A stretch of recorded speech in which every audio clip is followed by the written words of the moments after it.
अरे बेन स्टोक्स, पण आपले भाऊ पडूच कसे काय शकतात?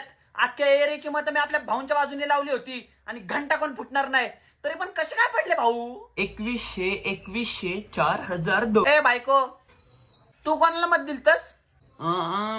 खरं खरं सांग, कोणाला मत दिलतस? माझ्या लाडक्या भावाला, ज्याने मला त्याची लाडकी बहीण बनवली.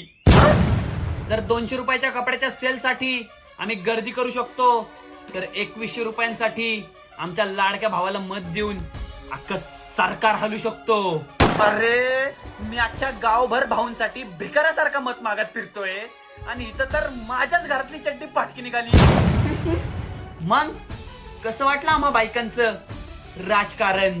I only believe in Ladki Bahin because game changer योजना इज ओनली लाडकी बहीण योजना. जा बाबा, मला नाही कळायचं. शब्दांना हार अशी की पेटवी